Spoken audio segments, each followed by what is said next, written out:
The galactic assembly chamber was a monument to 1,000 civilizations. Crystalline spires from the luminary, living walls from the verdant collective, and floating platforms for species that found gravity inconvenient. At its center stood Ambassador Chen Wei, representing a species barely 2 centuries into faster than light travel. She was surrounded by beings who had mastered the stars when humanity still thought the sun revolved around Earth. The motion is accepted, droned High Chancellor Vexthar, his translator rendering the clicks and whistles of his native tongue into flat, bureaucratic standard. Humanity is granted provisional membership in the Galactic Assembly, subject to the standard integration protocols. Chen bowed. She'd rehearsed this moment 1,000 times. On behalf of Earth and her colonies, we accept with gratitude and... Yes, yes. Vexthar's tentacle waved dismissively. Now, to the matter of your contribution. Chen's smile tightened. Every species contributed something to the assembly. The creche provided military might. The Traders Guild handled commerce. The Luminary offered scientific advancement. Humanity had hoped to contribute their adaptability, their creativity, given your limited technological base. Vexthar continued, we have decided to assign you a more appropriate task. A hologram flickered to life above the chamber floor. Chen's heart sank. It was a graveyard. Thousands of ships, twisted hulks of metal. Melted weapon platforms, shattered dreadnoughts from species long extinct or evolved beyond recognition. They tumbled slowly in the darkness of space, a monument to wars fought millennia ago. The Cronus Exclusion Zone, announced Vexthar. Site of the final Convergence War. 3,000 cycles passed. 14 species fought to extinction. Their vessels remain as navigational hazards and, quite frankly, an embarrassment to civilized space. The hologram zoomed in on twisted metal, exposed reactor cores, and hull breaches large enough to fly smaller ships through. Your task, Ambassador Chen, is remediation. Catalog the wrecks. Render them safe for salvage. Dismantle what can be dismantled. Compress the rest into manageable debris. Vexthar's eyes, all 6 of them, fixed on her with what might have been pity. It is honest work, suitable for a developing species. We estimate it will occupy your people for 50 to 70 years. Possibly longer. Around the chamber, there were no objections. The creche representative, a 7-foot warrior with scales like polished obsidian, chittered something that the translator rendered as mild amusement. The luminary said nothing, their crystalline faces impossible to read. Chen felt the eyes of humanity upon her, watching through quantum-linked feeds, waiting to see how she would respond to this insult wrapped in charity. She straightened her spine. We accept. 6 months later, Cronus Exclusion Zone, Salvage Platform Alpha. Captain Marcus Reeves floated in zero gravity, staring at the wreck before him with the kind of expression his ex-wife had called dangerously optimistic. Sir, said Lieutenant Park, her voice crackling over the comm. That ship has been dead for 3,000 years. Its power core is cracked. Its hull is barely holding together. And according to the Assembly's own records, it belonged to the Kreshnar, a species that went extinct during the final convergence. Yep. Reeves didn't look away from the wreck. It was massive, easily twice the size of Earth's largest dreadnought. Its hull was pitted and scorched. But underneath the damage, he could see elegant curves, weapon ports that still gaped like empty mouths, and an engine configuration that made absolutely no sense by human standards. He loved it. So we're cataloging it and moving on. Park asked hopefully. Lieutenant, Reeves said slowly, you see a dead ship. I see a ship that almost worked. Sir, look at that hull plating. See how it's layered. That's not just armor, that's reactive armor. Adaptive. It was trying to compensate for damage, even as the ship died. He pointed at the exposed interior. And those conduits, they're routing power backward through the secondary systems. This thing was jury. Rigged mid-battle. Which means it failed, sir. Reeves grinned. Which means somebody already proved it could be modified. They just ran out of time. Behind them, the first human salvage ship, the Tinker's Dream, rechristened from the Colony Hauler. New Brisbane hummed with activity. Crews were already cutting into a dozen different wrecks, pulling out components, scanning technology that the galaxy had written off centuries ago. The galactic assembly had given humanity a scrapyard. Humanity saw a parts bin. Get me a full structural scan, Reeves ordered. And pull samples from that armor plating. I want to know what it's made of. Sir, we're supposed to be dismantling these ships, not studying them. Reeves turned to face her, his expression serious for the first time.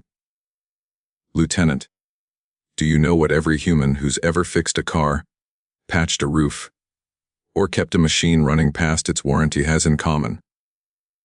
Park sighed. What, sir? We don't throw anything away until we're absolutely sure it's useless. And sometimes, not even then. He looked back at the ancient wreck. The galaxy thinks this is garbage. But I've seen Earth engineers make a fusion reactor out of spare parts and duct tape. I've watched colony mechanics keep ships flying with systems held together by wire and prayer. He pushed off toward the wreck, magnetic boots engaging as he landed on its scarred hull.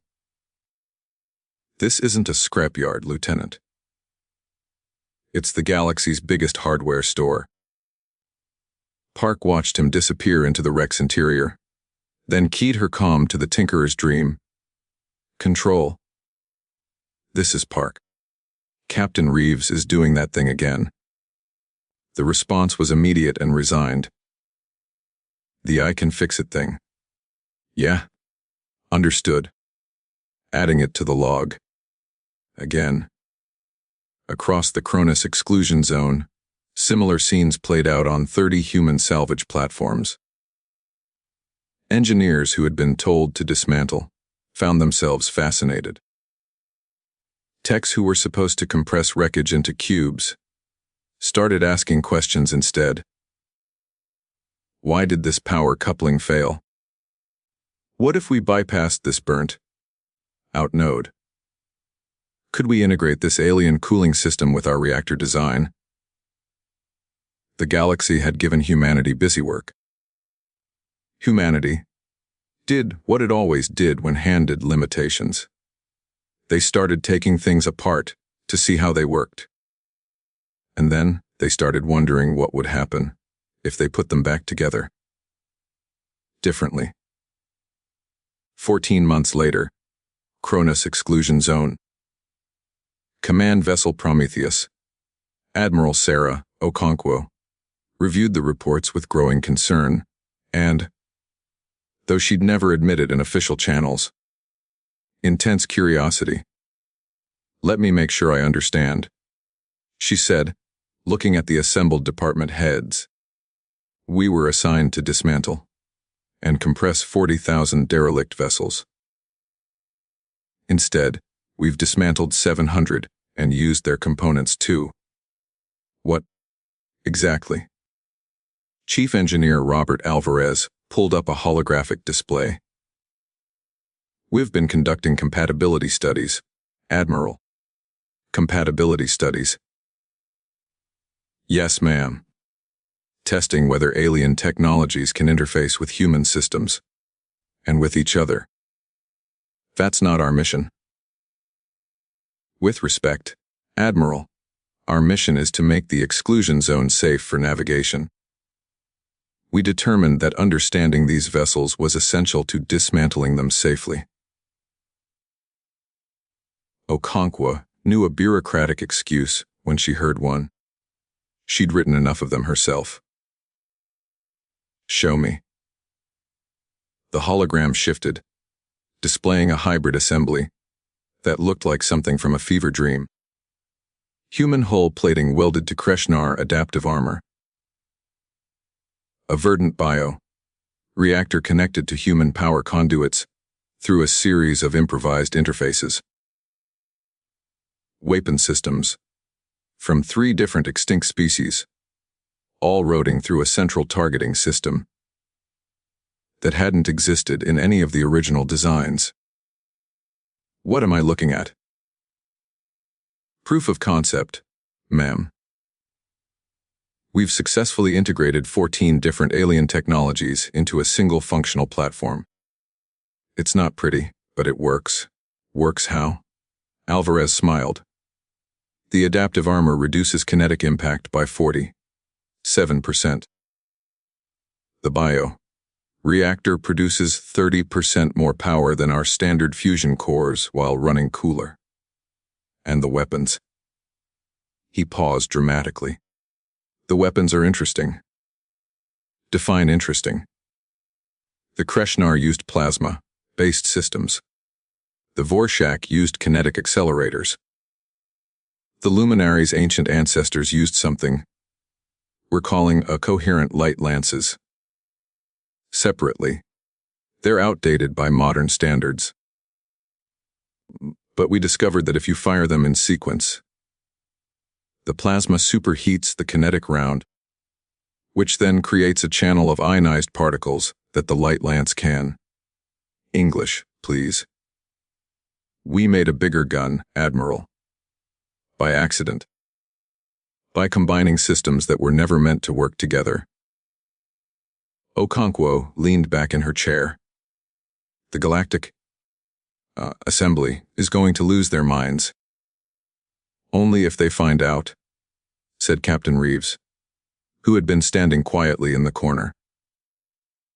And technically, we haven't violated any protocols. We're still documenting everything. We're still rendering the zone safer. We're just learning as we go. Learning. Okonkwo's voice was flat. Ma'am. Permission to speak freely. Granted. The galaxy sent us here because they think we're primitive. Backwards. Good for grunt work, but not real innovation. Reeves stepped forward. But humans have been making things. Work with limited resources since we lived in caves. We're good at this. And these wrecks, they represent technologies from species that fought each other to extinction. None of them could adapt fast enough to survive. He gestured at the hologram. But we're not trying to recreate their designs. We're taking what worked and discarding what didn't. We're mixing, matching, improvising. We're doing what we've always done. We're making do. Okonkwo studied the hybrid monstrosity, rotating slowly in the holographic display. It violated every principle of elegant design. It was a Frankenstein's monster of conflicting technologies, held together by human stubbornness and engineering tape. It was also the most beautiful thing she'd seen in years. How many of these proof of concept platforms have we built 17, ma'am. Each one testing different combinations. And the assembly inspectors. Not due for another 10 months. Okonkwo was quiet for a long moment. Outside the viewport. The exclusion zone stretched in every direction. Thousands of dead ships. Each one a treasure trove of forgotten technology. The galaxy had given humanity a task, meant to keep them busy and out of the way. But humanity had never been good at staying in its lane. "All right," she said finally. "Here's what we're going to do. Officially, we continue the dismantling operation. We file reports, we compress debris, we make it look like we're following the mission parameters. And unofficially, we stop building proof of concept platforms." She looked each of them in the eye. "We build one real one. One ship. We take the best of what we've learned, and we build something that actually works. Not a prototype, not a test bed. A warship. Ma'am, that's insane. Probably insubordinate, definitely. Career ending if we're caught. Absolutely." She smiled grimly. "But Captain Reeves is right. The galaxy thinks we're primitive. And maybe we are. But we're also the species that turned sticks and stones into civilization. That went from the right. Brothers to the moon in 6 years. That built colonies on Mars with equipment held together by determination and spite." She stood, looking out at the graveyard of ancient civilizations. "They gave us their garbage. Let's show them what humans can make with it." 10 months later, deep exclusion zone, shipyard Theta. The forge. The inspector's shuttle approached the coordinates slowly, as protocol demanded. Ambassador Chen watched through the viewport with carefully controlled anxiety. The Galactic Assembly had sent 3 inspectors. A Kresh military observer, a Luminary technical assessor, and a Traders Guild accountant to verify resource expenditures. They'd been thoroughly uninterested in the assignment, viewing it as a formality. After all, what could humans possibly have accomplished in 24 months besides grunt work? "We're receiving human transponder signals," reported the shuttle pilot. "Standard salvage platforms, compression facilities, storage depots, all within expected parameters." "Good," clicked the Kresh inspector, a female named Sharlock. "Then this will be brief. Verify compliance. File the report. Leave the primitives to their scrap." The Luminary, whose name translated as observer of lesser works, said nothing. Its crystalline body pulsed with faint light, the equivalent of a bored sigh. Chen said nothing. She'd seen the reports. The official ones that would be shared with the inspectors, full of proper documentation and compliance records. And the other reports, the ones that had made her simultaneously proud and terrified. "We're approaching the primary salvage zone now," said the pilot. "Human designation. Shipyard Theta." The shuttle rounded a massive piece of debris, the remains of a war moon that had been shattered millennia ago, and Shipyard Theta came into view. The Kresh inspector's claws extended involuntarily. The Luminary's light pulsed from dim boredom to sharp, almost violet alarm. The accountant dropped his data pad. Chen allowed herself a small smile. "Welcome," she said quietly, "to the forge. Where a scrapyard should have been. Where thousands of dead ships should have been tumbling in the darkness. There was structure. Human salvage platforms had been connected, expanded, reinforced. What had been 30 separate operations was now a single massive facility. Kilometers across, bristling with fabrication arms, welding torches, and assembly platforms. And at its center, held in a web of construction scaffolding, was something that shouldn't exist. It was massive, larger than any human vessel had a right to be. Its hull was a patchwork nightmare of different metals and materials, dozens of ship types cannibalized and reborn. Weapons bristled from every angle, a mix of technologies that spanned millennia. Its engines, 6 of them, each from a different ancient species, were arranged in a configuration that violated every known principle of symmetry. It was ugly. It was wrong. It was alive with power. Its reactor cores humming, with a frequency that made the shuttle's instruments scream warnings. What? Sharlock's translator struggled with the Kresh word that followed. The closest standard translation was a combination of abomination and masterwork. What is that?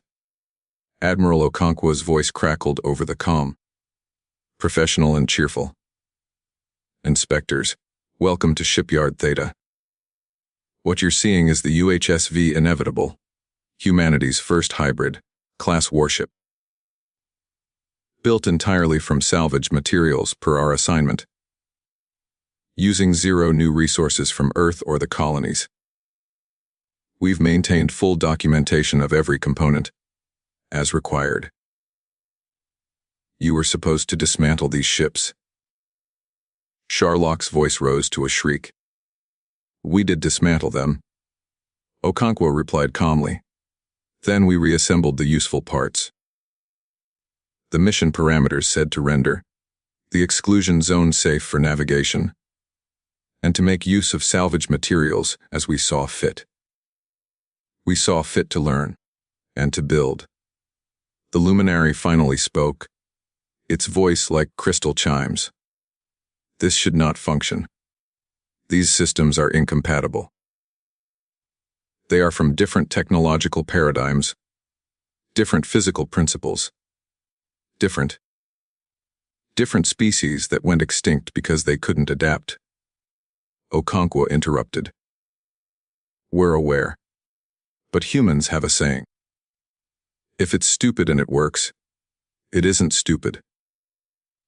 The Inevitable rotated slowly in its construction cradle, and as it did, its weapon systems tracked the inspector's shuttle with mechanical precision.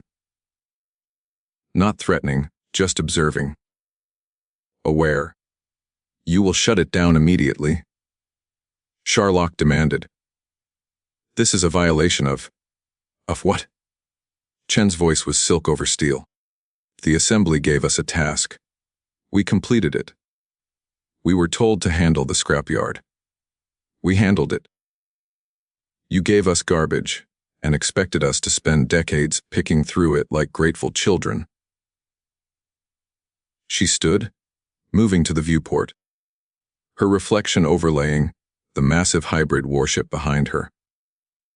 Instead, we built a forge. And in that forge, we learned something valuable. The galaxy's impossible isn't our impossible. Your rules aren't our rules. And your limits aren't our limits. The Inevitable's running lights came online, one system at a time. Human white, Kreshnar blue, Vorshak crimson, Luminary gold. A dozen colors from a dozen dead civilizations, all burning together in a ship that should never have existed. You wanted us busy. You wanted us out of the way. You wanted us to learn our place. Chen smiled. Congratulations. We learned. We learned that what you call impossible, we call Tuesday. The Kresh inspector's claws scraped against her armrest. The assembly will hear of this. I'm counting on it, Chen replied. Because humanity would like to file a motion. We believe we've completed our assigned task ahead of schedule, and we'd like to discuss our next contribution to the galactic assembly.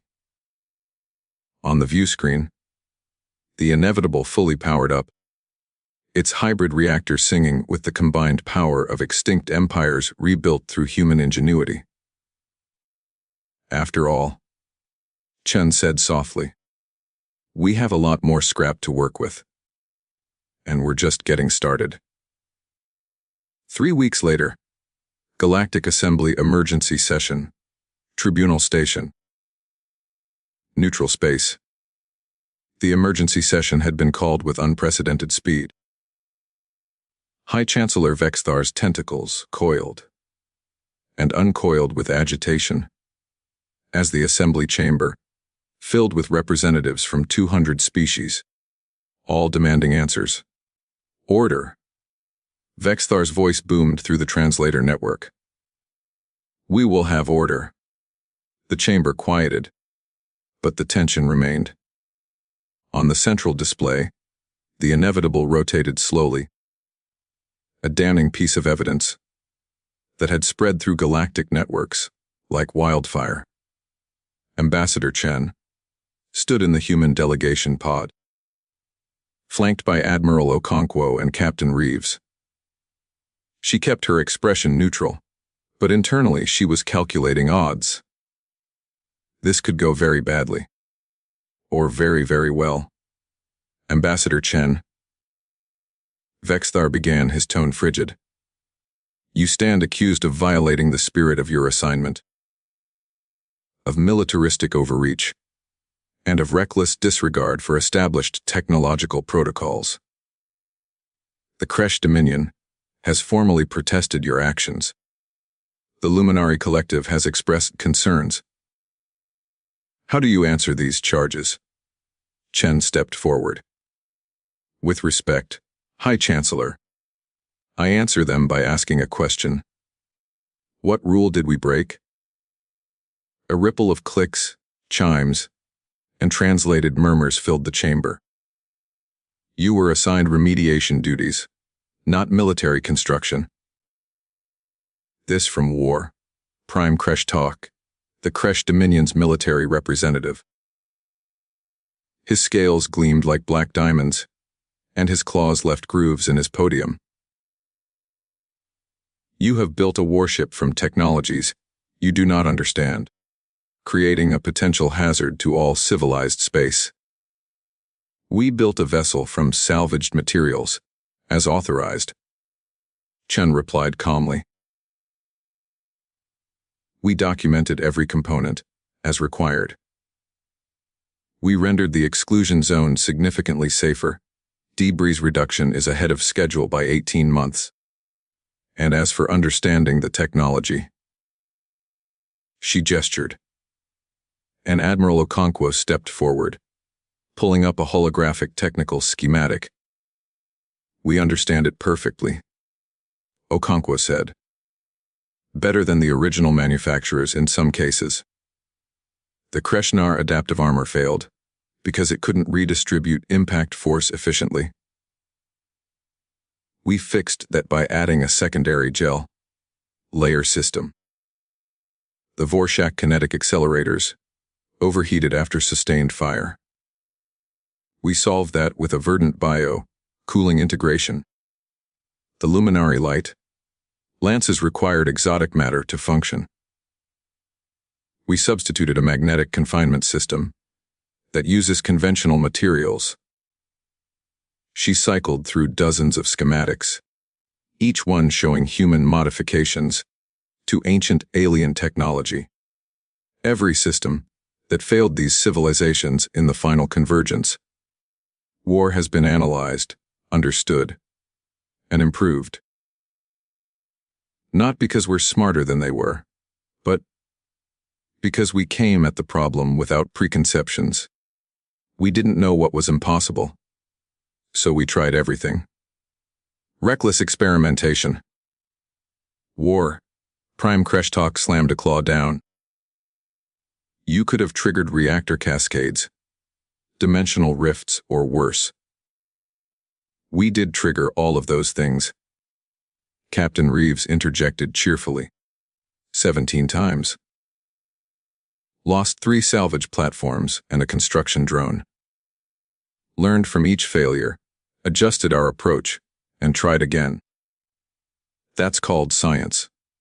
The luminary observer, of lesser.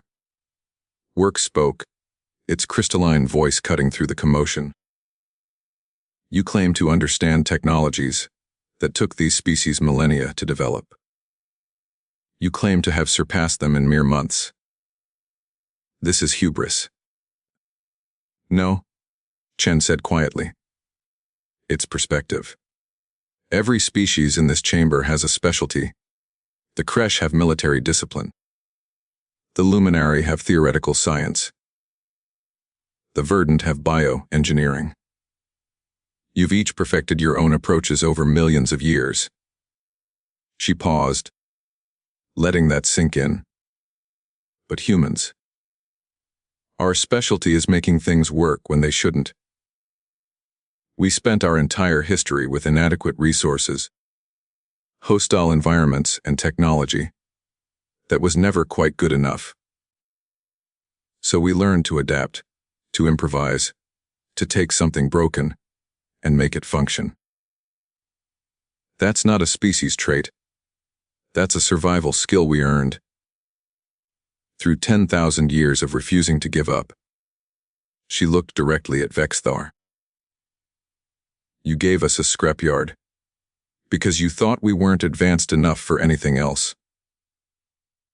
You were right, we're not advanced. We're something else. We're relentless. And that, hissed a new voice, is precisely why you're dangerous. The speaker was Ambassador Scythe of the Traders Guild, a serpentine species known for their economic acumen. You have demonstrated an ability to weaponize failure, to take the discarded remnants of extinct civilizations and forge them into power. Today it is one ship. Tomorrow.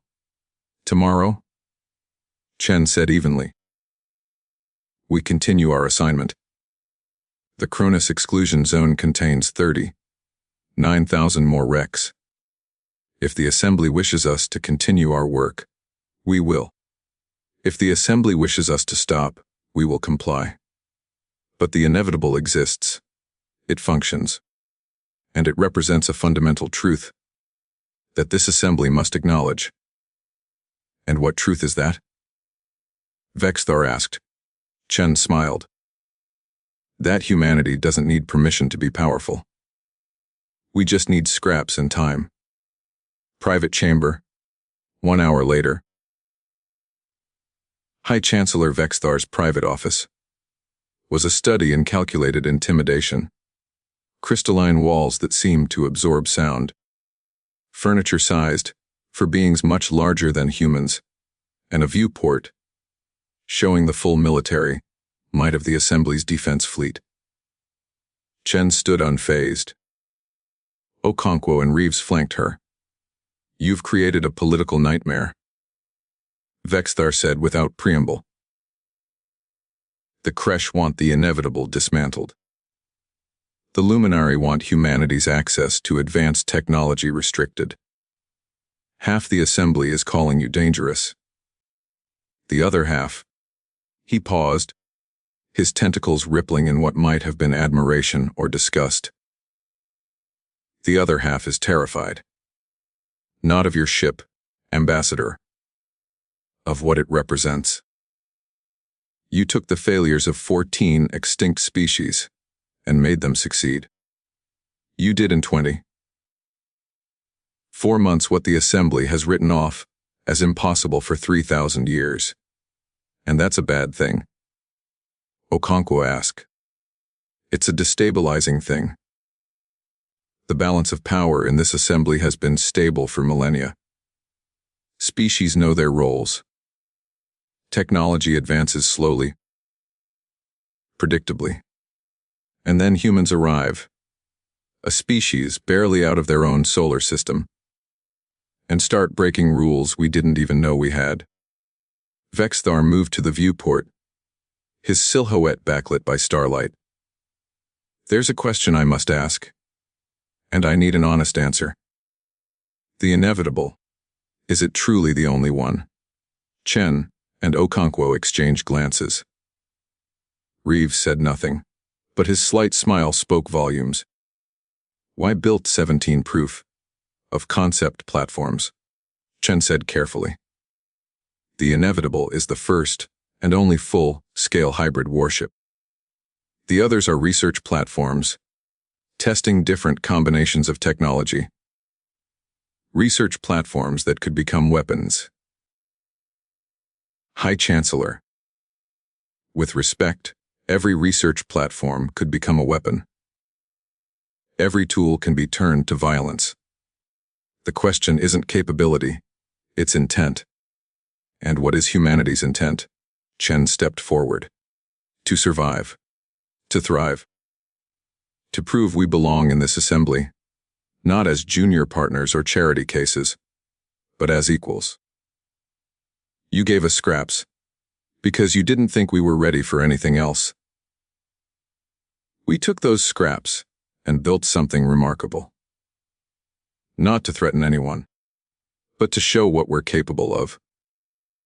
And if the assembly orders you to stand down, to dismantle what you've built, then we'll comply. Chen said.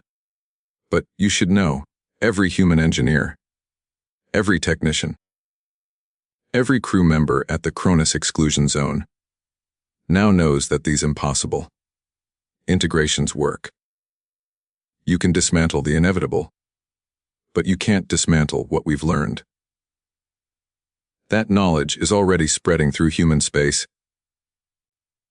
She held Vexthar's gaze. You can't put this back in the box, High Chancellor. The question is, do you want humanity as an ally who can do the impossible, or as a resentful underling who knows they've been held back? Vexthar was silent for a long moment. His tentacles settled, a sign of decision reached. The assembly will not order the dismantling of the inevitable. But there are conditions. Name them. First, humanity will share its integration techniques with the Assembly Scientific Council. These methodologies could benefit all species. Agreed, Chen said immediately. With one condition, humans lead the research teams. This is our expertise. Acceptable. Second, the inevitable will undergo full combat trials, supervised by assembly observers. We need to understand its capabilities. Also agreed. Third, and most important, Vexthar turned to face them fully. The Cronus exclusion zone will be officially redesignated as a joint human assembly research and development facility. Your people will continue the salvage operation, but under direct assembly oversight. And you will have access to additional resources, including wrecks from other historical sites. Okonkwo's eyebrows rose. You're giving us more scrap? I'm giving you a purpose. Vexthar corrected. The galaxy has dozens of exclusion zones, battle graveyards, and abandoned facilities. All of them are considered hazardous waste. All of them contain technology we've written off as unsalvageable. If humanity truly has a talent for making the impossible work, then the assembly would be foolish not to utilize it. He gestured at the viewport, where the assembly defense fleet hung in perfect formation. Elegant ships, perfectly designed, utterly conventional. Those vessels represent 10,000 years of incremental advancement. They are superior to your inevitable in every measurable way. They are faster, more efficient, more elegantly designed. But, Chen prompted. But they are also predictable. Every species in this assembly knows how they fight, what their limitations are, how to counter them. Your ship is none of those things. It is chaos given form. And in warfare, chaos can be as valuable as perfection. Vexthar extended a tentacle, the formal gesture of partnership among his people. Humanity asked to prove it belongs in this assembly. Very well. You will be our scavengers, our tinkerers, our specialists in lost causes and broken things. You will take what we have discarded and make it live again. And in return, the assembly will give you the resources, the protection, and the respect that such work deserves. Chen clasped the tentacle carefully. And if we succeed? If we take your graveyards and turn them into treasures? Then humanity will have earned something no species has earned in millennia, the chance to rewrite the rules. 6 months later, Cronus Exclusion Zone. UHSV Inevitable. Combat Trials Day 1. Captain Marcus Reeves sat in the commander's chair of a warship that shouldn't exist. Surrounded by systems from extinct civilizations, preparing to fight a battle that would determine humanity's future in the stars. The assembly had sent a full war squadron to test the inevitable. 12 ships, each one a masterpiece of advanced technology, each one crewed by species that had been fighting wars in space for longer than humans had been using fire. All stations report ready, announced his XO. Lieutenant Park, who'd long since stopped questioning the captain's dangerous optimism. Enemy formation holding at 50,000 kilometers. Reported tactical. They're not taking us seriously, sir. Standard suppression pattern. Minimal defensive posture. Reeves smiled. Conventional wisdom says we shouldn't last 5 minutes against a force like that. Conventional wisdom is probably right, sir. Probably. He leaned forward. But conventional wisdom doesn't account for the fact that this ship was built by people who made it to the moon, with less computing power than a modern toaster. Communications, open a channel to the assembly squadron. Channel open, sir. Assembly squadron, this is Captain Reeves of the Inevitable. Your orders are to test this vessel's combat capabilities, using LEV, fire exercises. Permission to begin. The response came from War, Master Trolloc, a Kresh commander with 300 years of combat experience. Permission granted, human. Try not to embarrass yourselves. No promises. Reeves replied cheerfully. Tactical, show them what we built. The Inevitable surged forward, its hybrid engines burning, with the combined fury of 6 extinct civilizations. Its adaptive armor rippled, already reconfiguring for combat. Its weapons, a nightmare collection of plasma cannons, kinetic accelerators, and light lances, came online in sequence. On the assembly ships, alarm klaxons began to wail. The Inevitable wasn't moving like a ship. It was moving like a human, erratic, unpredictable, refusing to follow any tactical doctrine they recognized, reading massive power spikes. Park reported, Sir, we're burning hotter than recommended parameters. Then I guess we'll find out if our cooling systems work. Reeves replied. Target the lead vessel. Fire sequence Alpha. 7. The Inevitable fired. Plasma superheated a kinetic round.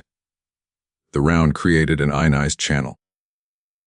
The light lance followed the channel like lightning, following the path of least resistance. 3 weapons, 3 different technologies, 3 extinct species legacies, all functioning as one. The assembly ship's shields collapsed. Direct hit. Tactical shouted. Their shields are down, but the ship is undamaged. Training protocols holding. Good. Helm evasive pattern Omega. Make us hard to hit. Sir. Omega pattern violates 3 different laws of physics. Then I guess we'll be lawbreakers. Execute. The inevitable twisted through space in a way that should have torn its mismatched hull apart. But the adaptive armor compensated.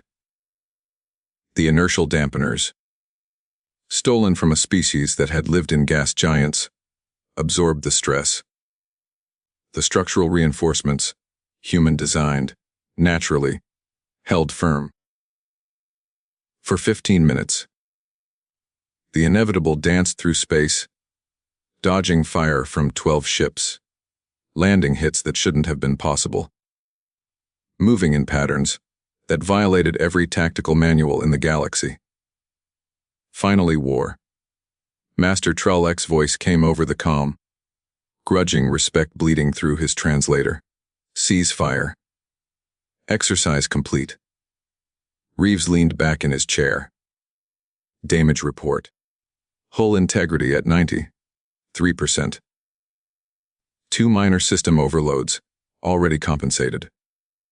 One of the hybrid reactors is running hot, but within tolerances. Park looked up from her console, something like awe in her expression.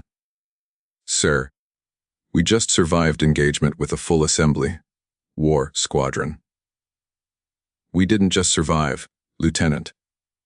We won. He opened the channel to the squadron. War. Master, I hope that was informative.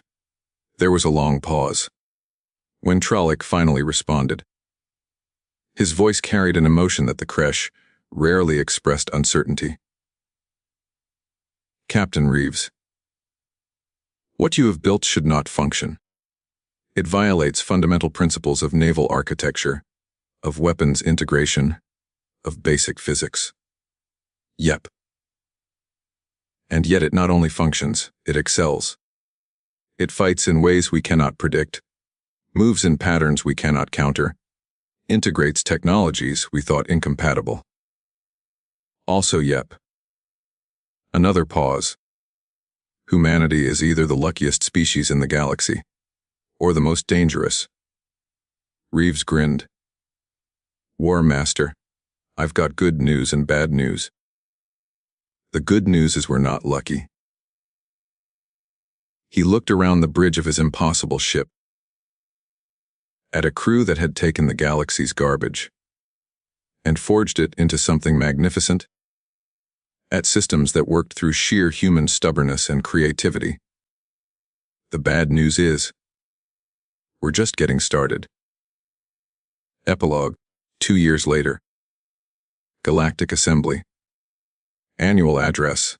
High Chancellor Vexthar stood before the assembly, his tentacles arranged in a formal posture that conveyed both authority and, surprisingly, humility. My fellow representatives, 2 years ago, we made a decision.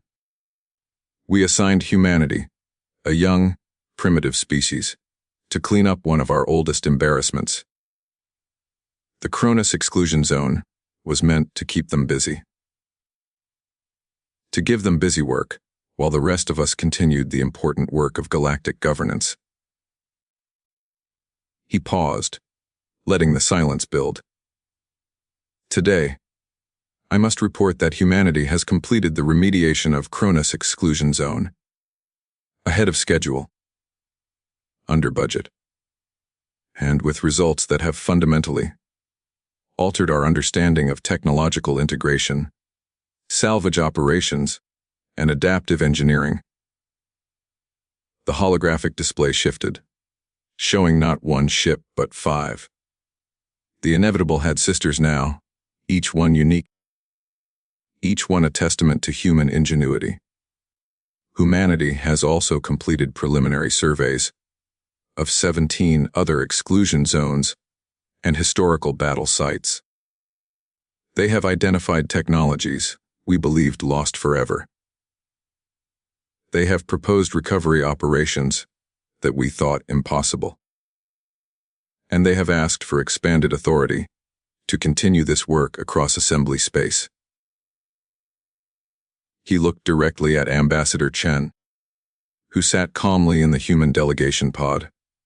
2 years ago, I called humanity's work suitable for a developing species. Today, I must acknowledge that we were not giving them charity. We were giving them opportunity. And they seized it with both hands. Vexthar's tentacles rippled in the gesture his species used to acknowledge profound change. The motion before this assembly is simple. Grant humanity full membership status, with all rights and responsibilities therein. Grant them continued authority over historical salvage and integration projects. And recognize formally what has become undeniable: that humanity has earned their place among us, not through superior technology, he continued, not through ancient wisdom or military might, but through the simple, terrifying virtue of refusing to accept that anything is impossible. The vote was not unanimous. The Creche abstained. Several conservative factions voted against. But when the tally was complete, the result was clear. Humanity was no longer provisional. They were full members of the Galactic Assembly.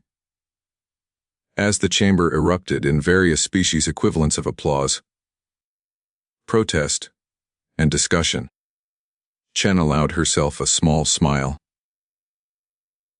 Through the viewport, she could see the inevitable hanging in orbital dock, its mismatched hull gleaming with pride. The galaxy had tried to sideline humanity with garbage duty. Instead, they'd given them the keys to every graveyard in known space. And humanity, stubborn, creative, relentless humanity, had turned graveyards into forges, failures into successes, and contempt into fear, tinged respect. Reva's voice crackled over her personal comm. Ambassador, you seeing this? I am, Captain. They actually did it. They gave us full membership. They did. So what's next? Chen looked at the data streaming across her tablet. 17 exclusion zones. Hundreds of thousands of derelict ships. Technologies from civilizations that had risen and fallen before humanity had even discovered agriculture. Next, she smiled. Next, we get back to work. The galaxy has 3,000 years of impossible waiting for us.